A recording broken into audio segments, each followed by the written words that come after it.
हम लोगों ने पहले वक्फ स्थल यानी कि ऊपर वाले हिस्से का शरीर किस तरह से ले है, उसके अंदर से क्या, उसके अंदर क्या क्या अवयव और देखे थे, किस तरह से फंक्शन करते हैं वो देखा हमने, और उनमें क्या क्या एनाटॉमिकल प्रॉब्लम हो सकती हैं या फिजियोलॉजिकल प्रॉब्लम हो सकती हैं, पूरे शरीर पे असर डालती है, जिससे बीमारियां या रोग हो सकते हैं। उसी सीरीज में अभी अगला सेशन आप देंगे पेल्विस रीजन के ऊपर। पेल्विस रीजन की जो हमारा सबसे नीचे वाला हिस्सा है, जो हमारे ट्रंक का यानी कि गर्दन से लेके पैरों तक का जो बीच का हिस्सा है, वो एक्चुअली हम 4 भागों में, जैसे मैंने आपको पहले भी बताया। सबसे ऊपर वाला हिस्सा है स्टर्नम का, यहाँ पे हार्ट के अलावा बाकी जो चीजें हैं, नसें, ट्रैकिया है, बाकी चीजें इसके तरफ। उसके बाद हार्ट का हिस्सा है जो अलग एक पेटी के अंदर बना हुआ है, जिसको पेरिकार्डियम बोलते हैं। फिर लंग्स का हिस्सा है जिसको हम प्लूरल कैविटी बोलते हैं, और फिर एब्डोमेन का हिस्सा है जिसको हम पेरिटोनियल कैविटी बोलते हैं। उसके नीचे जो हिस्सा है, जो तकरीबन हमारे क्राउन जो है, ये जो है कूल्हे की जिनको हड्डी बोलते हैं, वहां से लेके और जहाँ पैर जुड़ते हैं, जहाँ पैरों की हड्डियां जुड़ती हैं, वहां तक के हिस्से को हम पेल्विक, हमने एब्डोमिनल रीजन बीच में कवर नहीं किया, कर नहीं पाए उस दिन, लेकिन मेरे ख्याल से तो ये अच्छा ही हुआ, बिकॉज मैं मानता हूँ कि पेल्विस रीजन वो ज्यादा इम्पोर्टेंट है एब्डोमेन रीजन के। एब्डोमेन रीजन में जो ऑर्गन्स हैं वो वाइटल हैं, नो डाउट, जैसे लिवर है, लेकिन लिवर एक ऑर्गन है जो कि चीजों को कोऑर्डिनेट करता है, यूज करता है और आगे लाइफ को मेंटेन करे। लेकिन मैं मानता हूं कि जीवन का आधार जो है वो मल विसर्जन है, और मल विसर्जन हमारी पेल्विस कैविटी से होता है। हमने जीवन में अनुभव भी किया कि हम लोग अपनी आँख, नाक, मुंह, कानों को बड़ा साफ रखते हैं, लेकिन जो मल द्वार हैं, यानी कि और द्वार, ये जो एनल्स एंड यूरेटर, जब हमने मल विसर्जन किया है, उसका हमें बिल्कुल ज्ञान नहीं है, बिल्कुल ध्यान नहीं है, जबकि सबसे इम्पोर्टेंट एरिया है।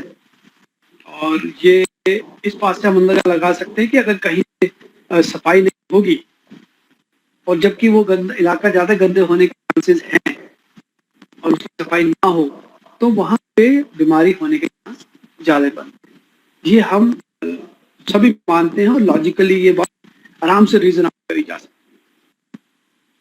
लेकिन हम में से कितने लोग हैं जिन्होंने भी इसका बारे में सोचा कि जिस तरह से हम कान, मुंह और दांत स्पेशली साफ करते हैं, उसी तरह से हम अपनी गुदा और जननेंद्रिय भी साफ करते हैं।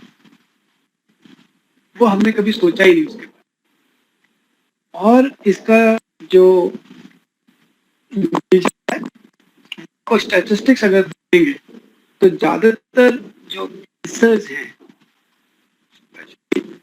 फीमेल्स के अंदर, दे आर ओवेरियन कैंसर, या दे आर यूटेरियन कैंसर, या you know they are cervix cancer, ये सब चीजें जनरली हो जाती है। और इसी तरह से मेल्स में प्रोस्टेट कैंसर, एनल कैंसर, ये बहुत ज्यादा तादाद में और में होता है। बल्कि आप अगर देखें तो टोटल नंबर ऑफ केसेस में ये सबसे ज्यादा है, और हम इसका अंदाजा आप आराम से लगा सकते हैं,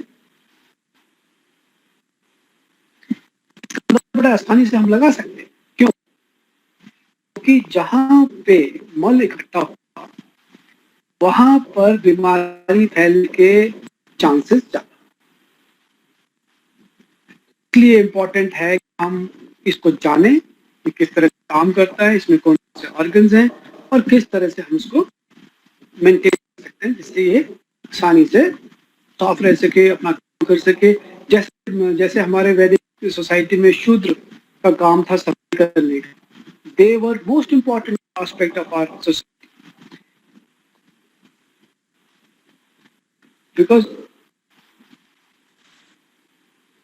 बिकॉज इन्हीं के कारण जो हमारा सोशल सोसाइटी है वो चल पाती है। अदरवाइज मल इतना एकत्रित हो जाए कि हम रहने के स्थान में रह ही ना पाए। तो इसलिए शूद्र का होना आवश्यक था। इसी प्रकार से खुदा का होना आवश्यक है, या पेल्विस में ऑर्गन का होना आवश्यक है, और उनकी इंपॉर्टेंस भी इतनी ज्यादा है, महत्वपूर्ण होना, महत्वपूर्ण इसीलिए वो ज्यादा है। अब आप अगर डायग्राम में देखेंगे सामने, तो एक देखेंगे कि जो नीचे वाला हिस्सा है पूर्व उसको बोलते हैं या पेल्विस को बोलते हैं, वो ऊपर की तरफ से क्राउन जो है वो 2 क्राउन है इसके ऐसे ऊपर, और फिर आगे ऐसे जाके जुड़ा हुआ है। इट्स जॉइंट लाइक दिस, ये ऊपर ऐसे फ्लोर बना है और बीच में छोड़ के ये आगे से फिर से यू कैन सी या। अब इसमें पीछे की तरफ हड्डी और उसके साथ मसल्स भी हैं। नीचे जो जगह खाली है वहां से पैर की जो हड्डी है वो आगे हम मिल जाती है, मेजर बोन के अंदर मोटी वाली आपको हड्डी दिख रही है, और जो उसके बीच की जगह दिख रही है आपको, उसमें से सारी की सारी जो वेन्स, आर्टरीज, मसल्स जो करती है पैर को अपने पैर से या एब्डोमेन से, वो सब वहां से पास होती है। तो आप देखें कि जो फूला है, जो पेल्विस है, ऊपर से थोड़ा ब्रॉड है, जैसे कॉम्पैक्ट, और उसमें सबसे महत्वपूर्ण बात यह है कि उसके नीचे कोई इतने मसल्स नहीं है, लिगामेंट्स थे, पीछे उसके मसल्स है, लेकिन उसके आगे के हिस्से में मसल्स नहीं है, दे आर जस्ट लेग।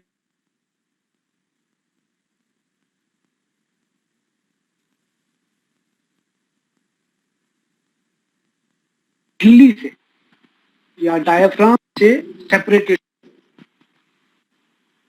और जो नीचे वाला हिस्सा है और ऊपर वाला हिस्सा है, उनकी कनेक्टिविटी उस डायफ्राम के बीच में से, यानी कि उसके बीच में से ऐसे करके लार्ज इंटेस्टाइन का आखिरी हिस्सा पास होता है, ओवरीज की ट्यूब्स पास होती हैं, किडनीज की जो ट्यूब है वो पास होती है, और जो ब्लड वेसल्स हैं मोटे वाली वो पास होती है, उसके बीच में से निकलती है, इस तरह से उस बीच में, वहां से बीच में से जाने के बाद जो लेआउट है, यानी कि ये ढांचा है, कैसे ब्लड वेसल्स हैं, और ये जो ऑर्गन्स आपको दिखाई दे रहे हैं इसके अंदर, ये ऑर्गन्स हैं अंदर जो है। सबसे ऊपर आप देखेंगे कि एक मोटा सा हिस्सा जो ऊपर से निकल के आया है वो है female uterus, you can see this, and then you have the पीछे इसके जो हिस्सा है वो पैरोल के साथ, sorry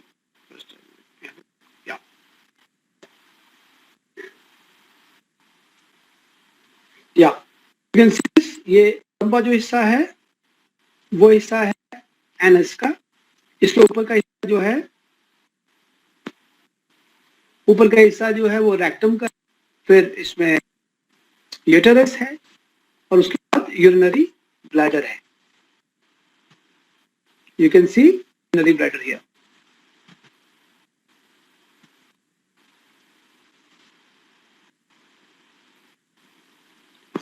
So this is how this cavity is laid out. It is very small, but however जो इसमें ऑर्गन्स हैं वो सारे डिस्टेंस, यानी कि वो अपने साइज से तकरीबन 4-5 गुना बड़े हो जाते हैं जब उसमें एक्यूमुलेशन होता है। जैसे अगर रेक्टम में एक्यूमुलेशन होगा तो वो अपनी साइज से तकरीबन 4 गुना हो सकता है। इसी प्रकार से जो यूटेरस है वो 16 गुना बड़ा हो सकता है।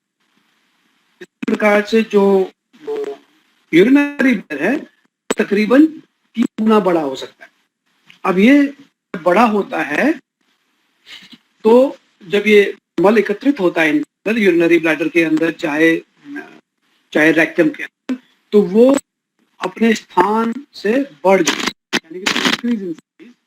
जब वो साइज इंक्रीज होता है तो ऊपर ऑर्गन्स हैं एब्डोमेन कैविटी के, वो ऊपर की तरफ प्रेस हो जाते हैं।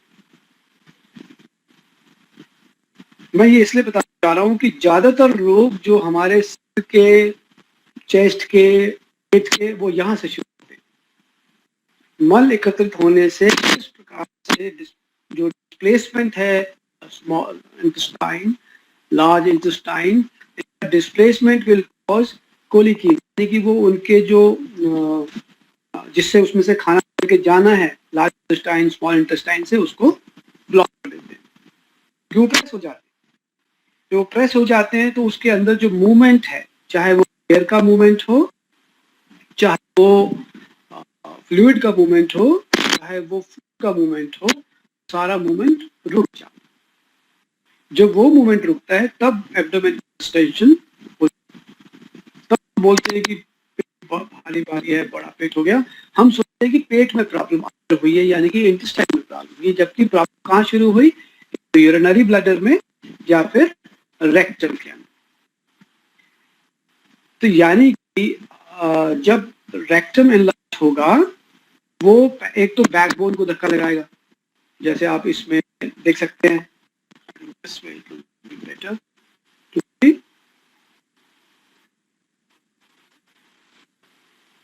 बैकबोन को धक्का लगाएगा रेक्टम, जैसे यहाँ पे रेक्टम में ये बैकबोन है।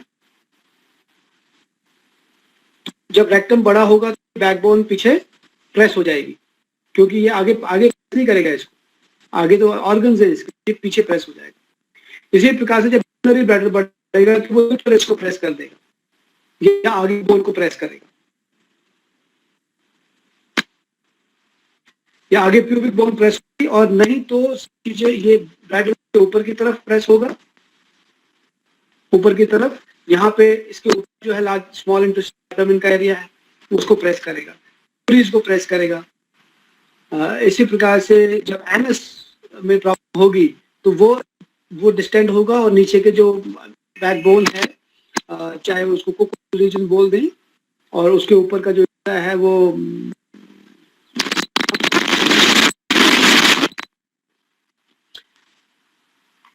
तो हमने देखा कि जनरली बोलते हैं हो गई है, जिसकी वजह से प्रॉब्लम हो रही है, बैकएक हो रही है। अब डिस्क हुई हैं या ये कंप्रेशन क्यों हुए हैं, ये हम नहीं देख, क्योंकि हम ध्यान नहीं दे रहे। अब शायद आपको अंदाजा होगा कि जो डिस्क प्रोलैप्स है या कंप्रेशन हैं, ये क्यों होते हैं। जब हमारा रेक्टम, जिसमें कि बहुत सारी सिर्फ जगह होती है, बहुत जगह होती हैं, और उसमें मल रुकना शुरू हो जाता है, पूरी तरह से विसर्जन नहीं होता, उसके अंदर भी एयर ट्रैप होनी शुरू हो जाती है, मल ट्रैप होना शुरू हो जाता है, और वो अपने साइज में बढ़ चला जाता है। के बीच में से जैसे तो और मल ना हो तो बीच में से मल निकालने के लिए साइज उसका बड़ा हो जाता है। जितना साइज का बड़ा होगा उतना वो बैकबोन को पीछे की तरफ धक्का लगाएगा। जब धक्का लगेगा ऑटोमेटिकली जो बैकबोन है उसका अपने आप रिलैक्स हो जाएगा। या फिर बैकबोन है वो इस तरह से प्रेस होगी कि ऊपर वाली हड्डी और नीचे वाली हड्डी एक दूसरे को प्रेस करना शुरू कर देगी, तो फ्यूजन हो जाएगा, कंप्रेशन हो जाएगी। डिस्क कंप्रेशन की वजह से प्रॉब्लम नहीं होती, प्रॉब्लम है हमारे ठीक से मल ना विसर्जन करने की वजह से कंप्रेशन, डिस्क का कंप्रेशन होना या प्रोलैप्स होना। उसकी वजह से वहां से जो नर्व्स नीचे जा रही है, जैसे इसमें सकते हैं, या आर्टरीज जा रही हैं, उनमें सब फिर प्रॉब्लम हो जाती है, जिसकी वजह से आप पैरों में दर्द, पैरों में सूजन, इकट्ठा होना, चीजें, कमर में दर्द, सब चीजें वहां से आती है। यही काम, यही कार्रवाई है या इसी प्रकार की जो चीज है, ये होती है यूरिनरी डिस्टेंशन, यानी कि यूरिनरी ब्लैडर, मूत्राशय जब वो बड़ा होता है तो आगे की तरफ लगाता है, यानी कि जो प्यूबिक बोन है हमारी उस प्रेस करता है। जब प्यूबिक बोन प्रेस करती है तो आप इसमें देखेंगे कि लेगमेंट है आगे वाला, जो आगे वाला लेगमेंट है ये, जिसके बीच में सारी चीजें नीचे जानी है। एक खाली पेपर देना है, ये एक ना पाइप की तरह, और पाइप बड़ा फ्लेक्सिबल पाइप है जो दो तरफ से आपकी यहाँ से जो ब्लड वेसल्स या चीज नीचे जाती हैं वो एक पाइप में से जाती है, चाहे वो मेल के केस में तो या फीमेल के केस में ट्यूब। तो ये इस तरह पाइप और बड़ा फ्लेक्सिबल सा पाइप, एक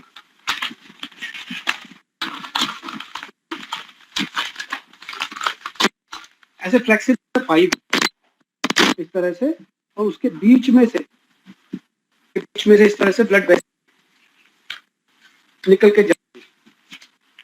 आप देख पा रहे हो,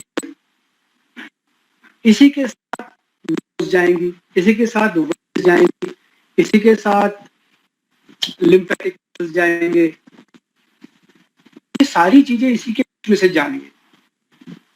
और ये बहुत फ्लेक्सिबल टाइप की मस्कुलर चीज है जो कि एब्डोमिनल कैविटी का ही एक एक्सटेंशन है, जो ऐसे रैप हो जाता है, क्लिंग फिल्म जैसे रैप हो जाती है, ऐसे वो रैप हो जाता है और वो हमारे यहाँ पे ऐसे हमारे यहाँ वो रैप, जिसमें से कि में किस तरह से नसें चली जाती हैं, यहाँ कैन यू सी दिस, ऐसे चली जाती है इसमें से।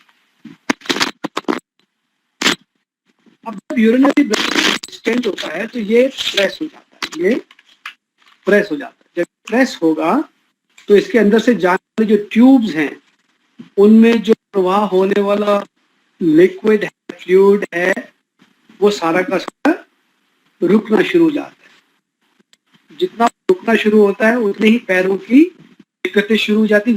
वेरिकोज वेन्स एक और चीज है, गाउटी आर्थराइटिस एक इसका कारण, इसी कारण से होता है।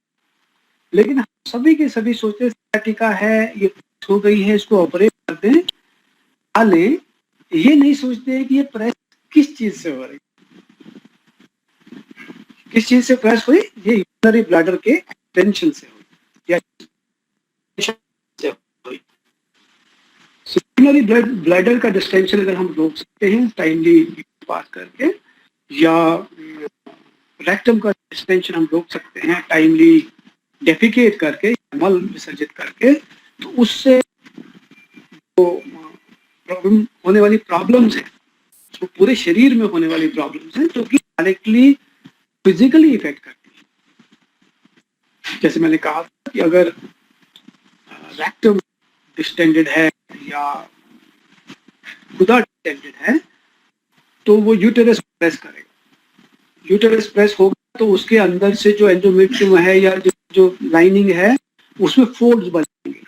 जब वो फोल्ड्स बन जाएंगे तो उनमें से मंथली साइकिल के अंदर जो वॉल को डिस्ट्रॉय होकर बाहर निकलना होगा, उन फोल्ड्स में रुक जाएगी, क्योंकि वो तो प्रेस हो गया है वहां से। जहां जहां वो प्रेस होकर रुकेगा वहां फाइब्रॉइड्स हो जाएंगे, जिसको हम फाइब्रॉइड बोलते हैं, वो फाइब्रॉइड हो जाएंगे वहां पे। तो कैल्सिफिकेशन वाला वहां साफ नहीं हुआ क्योंकि वो तो प्रेस रह गया वहां से। जब वो प्रेस होगा उसमें हो जाएंगे और वो आगे प्रेस करेंगे फिर ओवरीज को, सर्टेनली फिर ओवरीज का जो फ्लो है वो ठीक से नहीं होगा। जब वो फ्लो नहीं होगा, उसका ड्रेनेज नहीं होगा, तो उसमें भी फिर सेल्स इकट्ठे हो जाएंगे जो ड्रेन होने चाहिए थे। जब वो ड्रेन तो वहां सिस्ट फॉर्मेशन जाएगी, तो then we call it cystic ovaries. So all this is actually happening because we are not defecating well. We are not urinating well. It means well in time and completely. और ये जब तक दोनों चीजें हम नहीं करेंगे तब तक हमें ये बीमारियां होती हैं। जैसे मैं बताता कि अगर यूरिनरी सिस्टम, यूरिनरी डिस्टेंडेड है,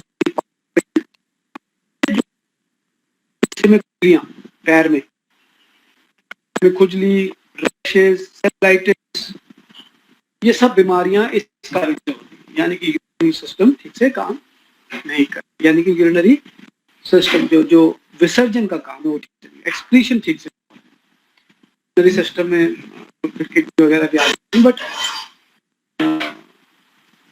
आई एम टॉकिंग विसर्जन कि वो डेफिकेशन या यूरिनेशन ठीक, ये क्यों डिस्टेंट होते हैं, यानी कि उसमें एकत्रित क्यों होता है, उनके कारण मैंने जैसे पहले बताया था कि सबसे बड़ा कारण जो विष्णु पुराण में नारद जी बताया, प्रभु विष्णु ने सबसे बड़ा कारण है फॉर्मेलिटीज।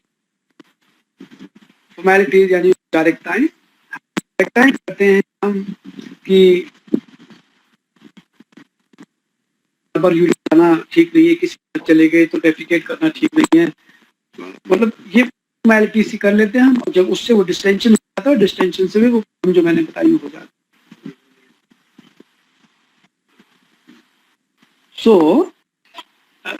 सबसे बड़ा कारण का फॉर्मेलिटीज का, जैसे अगर हम किसी कहीं जा रहे हैं या अपने घर में बैठ के अरेंजमेंट कर रहे हैं, हमने अरेंजमेंट सोफे पे ही करना है, क्यों, सब सोफे पे, कोई आएगा जो कहाँ बैठेगा, लेकिन जब सोफे पे बैठेंगे तो जो इंग्लिन कैनाल है जिसको मैं बता रहा था, ये मस्कुलर जिसमें से सारी ट्यूब्स जाती हैं, वो ऐसे क्लोज हो जाती है। आप जब सोफे पे बैठे तो इस तरह से पैर आपके ये एंगल के ऊपर, तो ये जो कैनाल है यहाँ की वो पूरी प्रेस रहेगी लगातार, लेकिन हम फॉर्मेलिटीज के तहत हम बोल नहीं पाते हैं कि भाई मुझे वहां नहीं बैठना, मैं तो नीचे बैठूंगा, जिससे कि मेरी जो कैनाल है, जैसे मैं आप देख सकते हैं, ये खुली रहेगी। जब आप पैर बाहर रखें तो यहाँ पे स्पेस पूरा खुला रहेगा, आराम से पूरा ब्लड जाएगा, यूरिन जाएगा, आपको कोई समस्या नहीं होगी, लेकिन तो हम नहीं सोच पाते क्योंकि हम फॉर्मेलिटी से बंधे। इसी प्रकार से हम जीन्स, टाइट पैंट ये पहन लेते हैं, तो जीन्स टाइट पहनते हैं तो हमारी जो पेल्विक क्राउन के ऊपर बेल्ट बनती है, वहां से की तरफ जो टाइट कर मेरा किसी को तो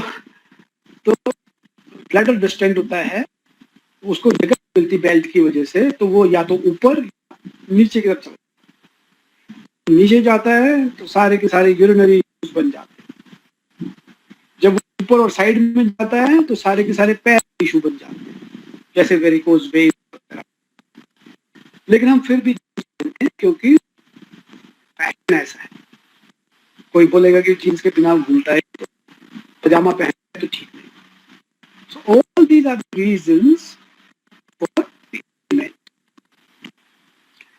आसन का फिर इसमें बहुत बड़ा, जैसे मैं बोल रहा है आसन, तो वे यूज से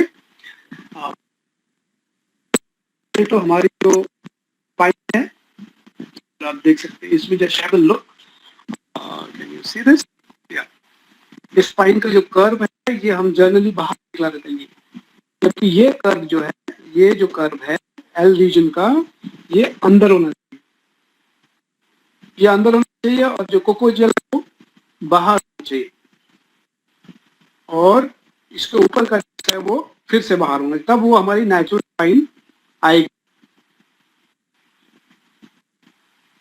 लेकिन जब हम लोग सोफे पे बैठते हैं या चेयर पे बैठते हैं, तो आप देख सकते हैं पीछे ये रेस्ट है, ये रेस्ट मान लीजिए इसको, तो हमने पीछे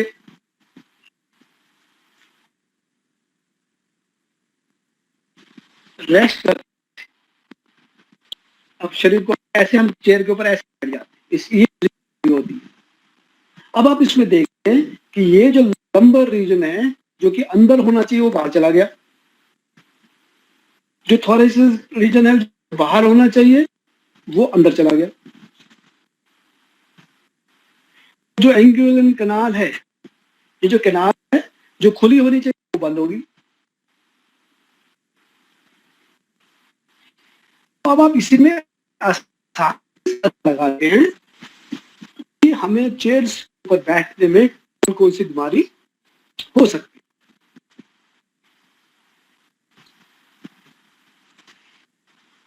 लेकिन अज्ञानता वर्ष ये सोचते हैं कि क्या फर्क पड़ता है, सारे अंग्रेज भी तो बैठते, अरे भाई सारे अंग्रेज बैठते हैं, सारे अंग्रेजों को नेक्रोसिस भी होता है, फिर वो सर्जरी भी कराते और फिर वो कंप्लेन भी करते कि सर्जरी होगी नहीं, वो सोचते तो हो नहीं है, क्योंकि हम लोग बुद्धि का प्रयोग नहीं करते। Don't live Vedic, don't use knowledge, we just use the existing emotions, we use existing thoughts and the relation of our senses to these objects. आप सेंस यूज नहीं करते हैं, इमोशंस यूज नहीं करते और अपनी बुद्धि यूज नहीं करते, जिसकी वजह से ये प्रॉब्लम बनती है। अब इसके दूर करने के तरीके क्या हैं, यानी कि अगर ये बीमारियां बन सकती हैं, ये तो मैंने आपको नीचे हिस्से की बताई। हम ऊपर के हिस्से में चले, ओवरीज का मैं बता चुका।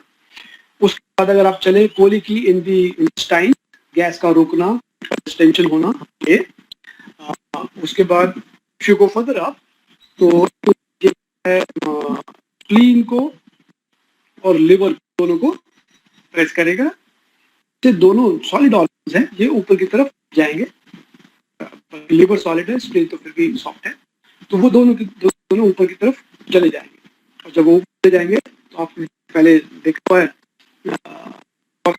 उसमें that they will start to press this side and this side the lung है, तो वो लंग को थोड़ा प्रेस कर लेगा, इधर से थोड़ा डेविएट हो जाएगा, उसकी वजह से फिर ट्रैकिया डेविएट हो जाएगा, फिर उसकी वजह से इसोफेगस थोड़ा इधर डेविएट हो जाएगा, फिर हमारा शोल्डर थोड़ा जो क्लैविकुलर बोन है उसको जगह देनी पड़ेगी, शोल्डर एक साइड हो जाएगा। फिर जब शोल्डर एक साइड हो जाएगा एंड देन फिर भी वो क्लियरेंस उसने बना के रखनी है। So what will happen then कि सारी बॉडी का अलाइनमेंट चेंज हो जाएगा। जब अलाइनमेंट चेंज हो जाएगा तो उसका जो बाकी ड्रेनेज मसल्स का या सर्कुलेशन का वो डिसबैलेंस हो जाता है। So that is one thing.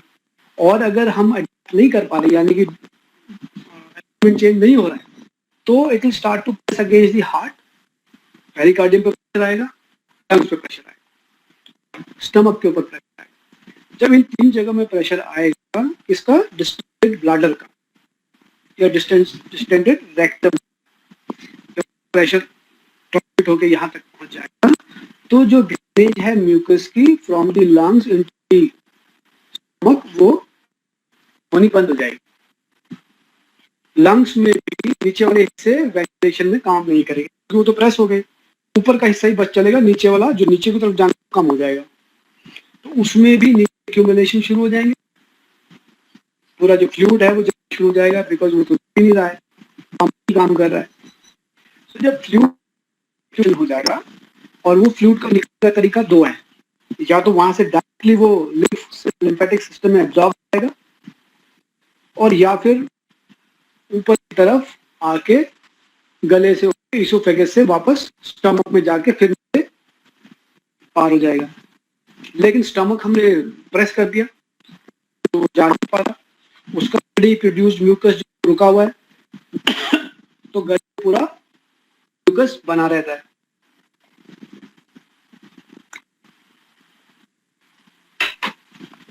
सो गले में म्यूकस बना रहता है और हम खांसते रहते हैं, वोकल कॉर्ड्स में प्रॉब्लम हो जाती है। धीरे धीरे वो जो म्यूकस निकलना है बाहर पेट के थ्रू, वो जब नहीं निकल पाता किसी से भी, तो वो फिर क्रेनियम में मूव होना शुरू हो जाता है, क्योंकि नीचे की तरफ जाता है तो क्रेनियम में आता है। जब प्रेशर पूरा क्रेनियम में आता है तो उसके फ्लूइड है वो सारे के सारे सिर में चले जाते हैं। फ्लूइड जब सिर में जाते हैं तो वहां से वो ड्रेनेज का आँख के थ्रू, आँख के कान के थ्रू में फिर थूकना है, लेकिन सोशल इनहिबिशन जो भी कारण है वो पाते हैं। तो एक्यूमुलेशन हेड में, एक्यूमुलेशन नोज में, एक्यूमुलेशन आईज में हो जाता है।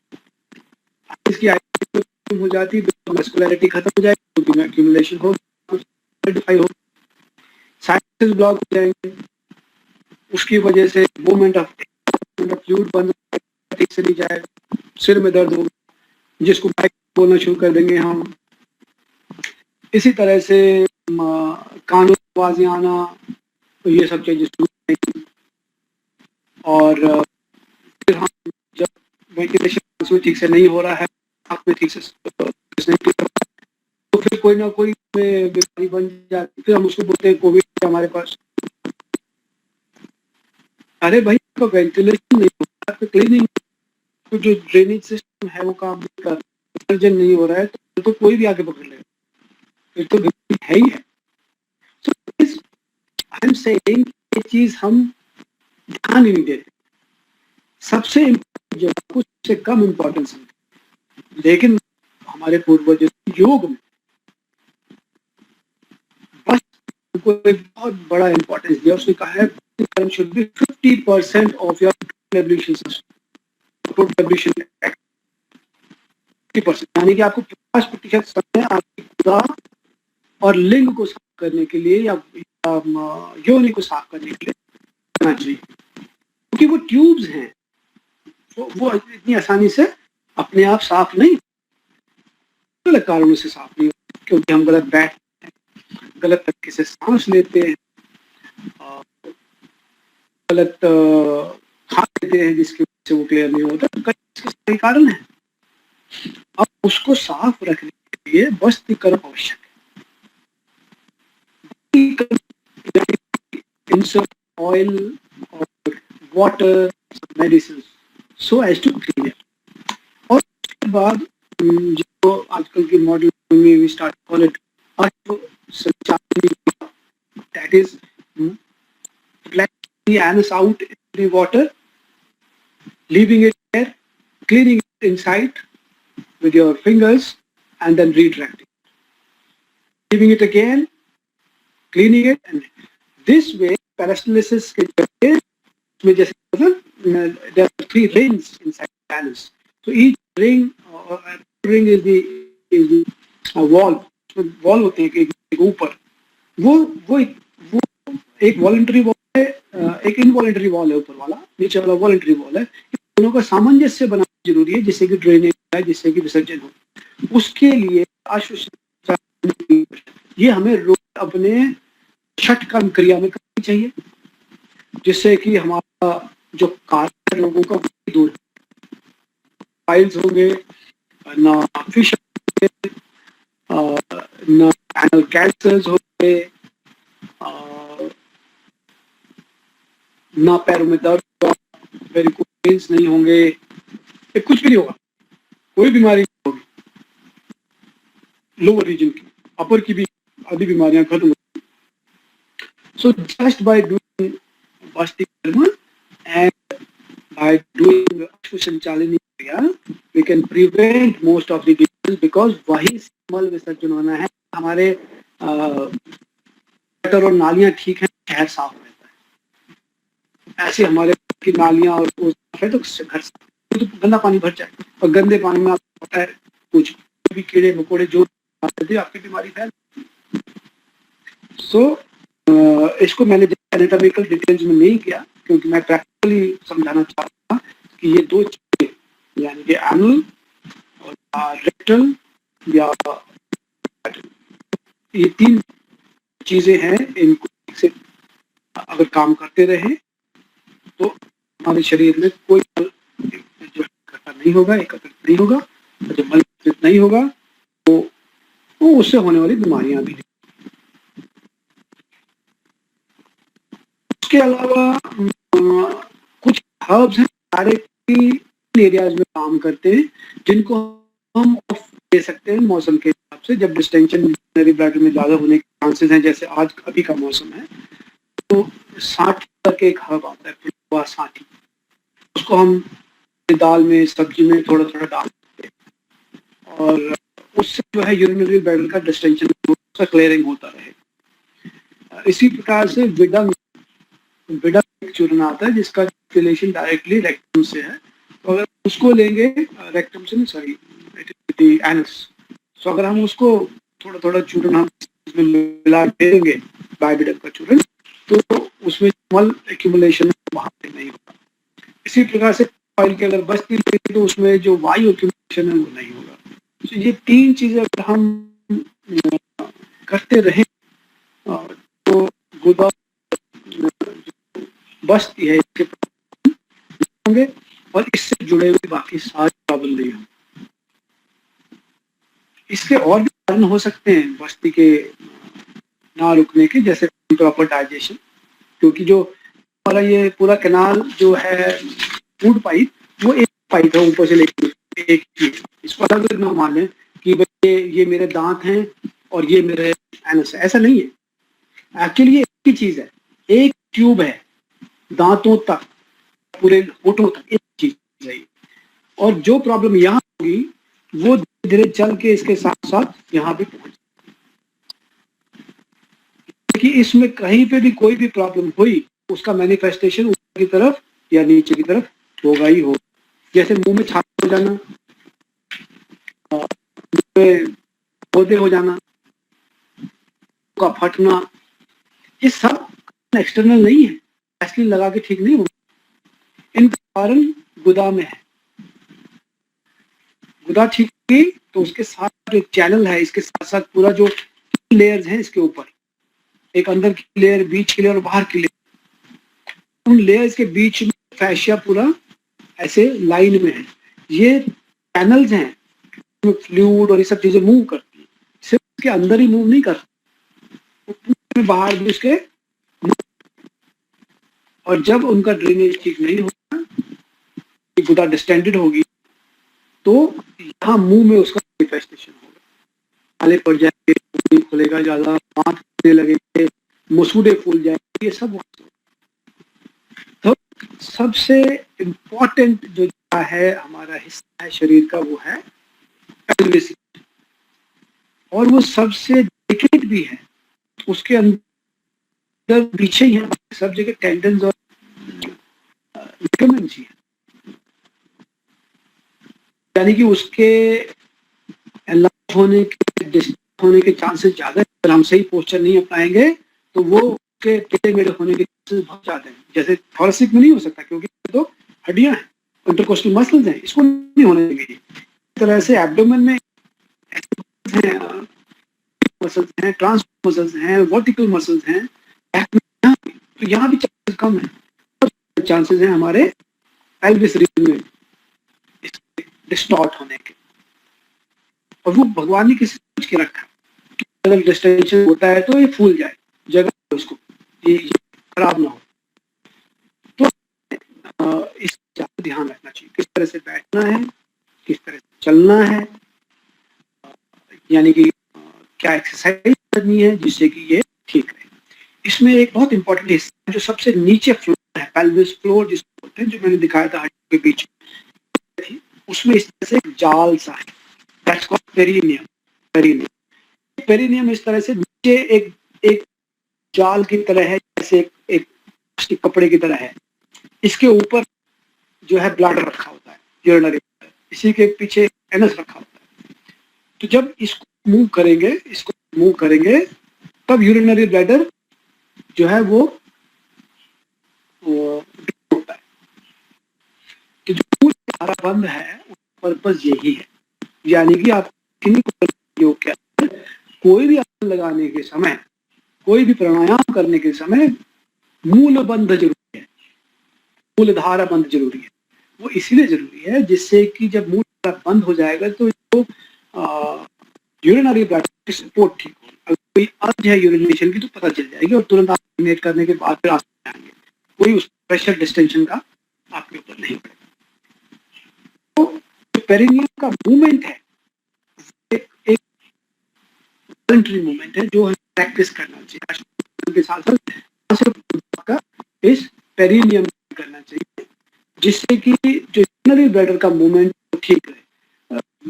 They're called 3 diaphragms in the body. One diaphragm is in the pelvis region and abdomen region के बीच में, diaphragm is here, and the next diaphragm is just below the brain, inside the brain there. So, तो इन diaphragms का काम है movement करना, जिससे कि जो फ्लो है वायु का या फ्लूइड्स का वो पूरा फ्लो हो जाए। अब हम सिर्फ एक ही डायफ्राम जानते हैं वो है चेस्ट के अंदर, वो भी हम यूज कर पाते हैं। तो तीनों एक सामंजस्य होना जरूरी है।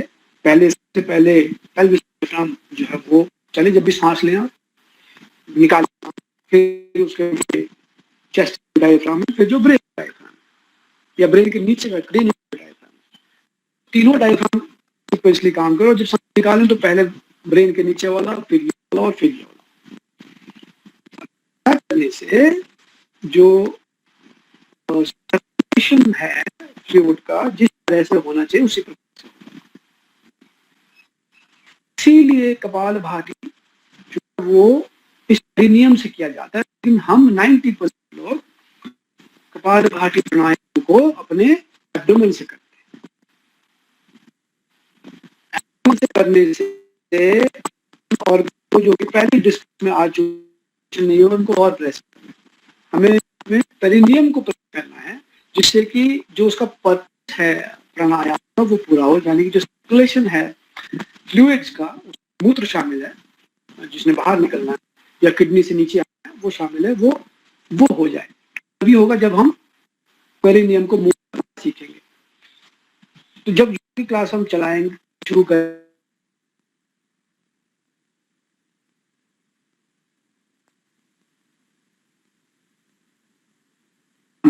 कुछ रिक्वायरमेंट्स क्या है, किस पर्पज से हम उसको, वो मैं आपको बना सकता हूँ।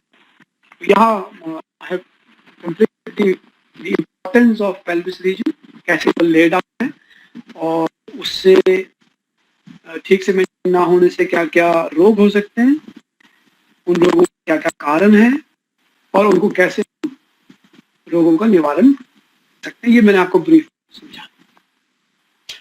अगले सेशन में आई थिंक हम एब्डोमेन रीजन ले लेंगे क्योंकि वो भी इम्पोर्टेंट रीजन है।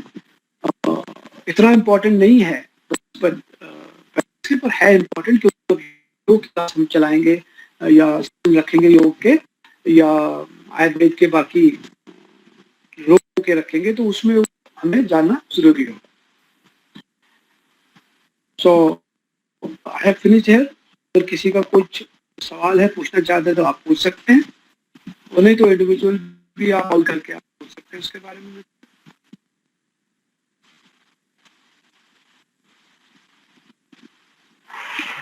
Sir, am I audible, sir? Yes, yes, sir. Sir, us wanted to know that how much water should be taken in every day. Sorry, what should be? How much water we should drink every day?